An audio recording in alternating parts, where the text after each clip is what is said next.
Steel Division Normandy 44 is a grand RTS placed during World War II. Game tries to simulate realistic combat system and environment on battlefield. It is doing so by making 3 phases which are making a realistic escalation of a conflict and a battle on a battlefield. We have A phase, which is a recon, we have B, which is a skirmish, and we have C, which is a battle phase. However, before we are to jump into the battlefield and into the battle itself, we first have to build our own army. Battle groups are the tabs and rosters where we go to make our armies before we are to jump into the battle. Here we are picking different type of units for different phases of our battle. Battle groups are working using the deck system. We are using deck system to build armies with limited members of it. That number can be seen in a far right corner of our screen. Your battle group is made out of 8 sections: recon, infantry, tank, support, anti-tank, anti-air, artillery, and air. Each of those sections can be filled with various different type of troops coming from phase A to phase C. You can check in which phase you can use your unit by looking at the left side of its card. It can be either A, B, or C. Another thing which you can see on your unit card is number of times you can use and deploy that unit on the battlefield. That can be seen on the right side of your card with a green number.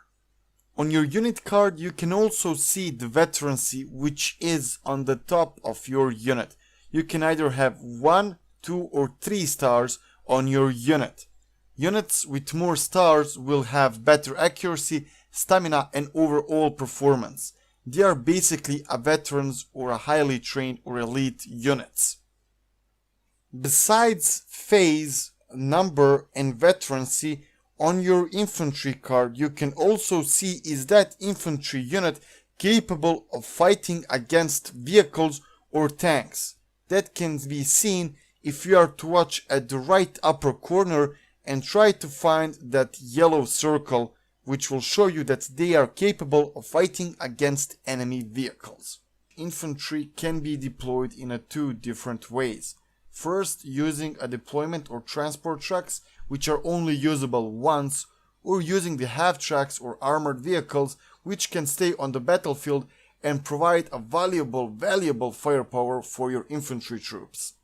You can check is your infantry unit using trucks or half tracks by looking at the bottom right side where you will have a white symbol for those units.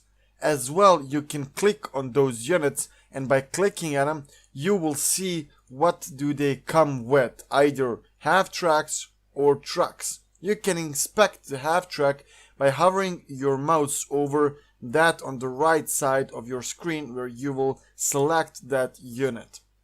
I would recommend you to have a genuine mix and balance of these 2 types, since half tracks and armored vehicles can provide a great boost for your infantry. However, they can be easily sniped by enemy ATs, and since they are expensive to make, it can be a waste. So you need to think where you will use it and how many of those will you get. 2 most important sections in your battle group are infantry and tanks.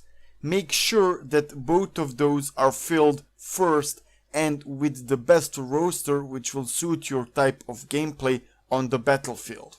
I would also highly advise you guys to fill your air units as well, because these will provide you with a permanent ability to use your airstrikes as a flying artillery against stationary targets which otherwise you are not capable of reaching with your normal conventional arms.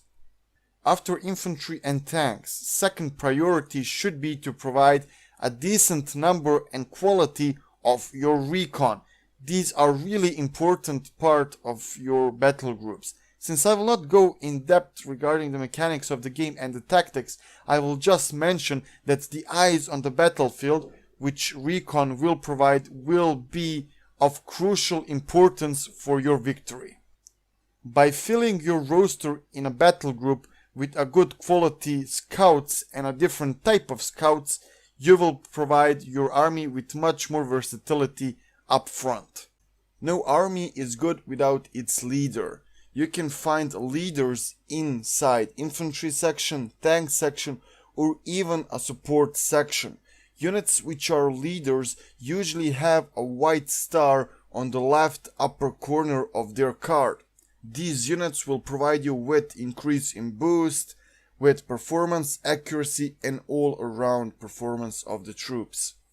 Important thing when building your armor section is to know strength and weaknesses of your tanks. You can check that by watching at the right corners of the tank card. On the upper side, in a yellow circle, you have a number which is telling you the attack of that tank. On the lower side, you can see gray number which will tell you the defense of that vehicle. Due to mechanics of the game called the fear, it is important that you get regular artillery as well. We already told that you should get air artillery or air ground troops, ground support troops, which will assist you up close. However, getting the artillery as well can provide a great boost to your troops due to the mechanics which you have in game. These troops can rout tanks or big pushes your enemy is making. There is one last tip I want to give you guys, and that is don't forget to get supply trucks. They are really important in your battle group and in your army. These will provide you with necessary ammunition which you will spend during the battle and during the time on the battlefield, and also they will provide you with the transport you will be used on your stationary units like ATs or AA guns. I hope that you guys enjoyed in this tutorial which we just released. Next week we will continue with another video and another episode of our tutorial for Steel Division Normandy 44. If you enjoyed in this video, please check the other videos on my channel as well, and if you like the content in general, you should like and subscribe to this channel to get more notification. This will help this channel grow and this will help the channel message to be spread out. Once again, thank you guys for staying to the end and see you soon.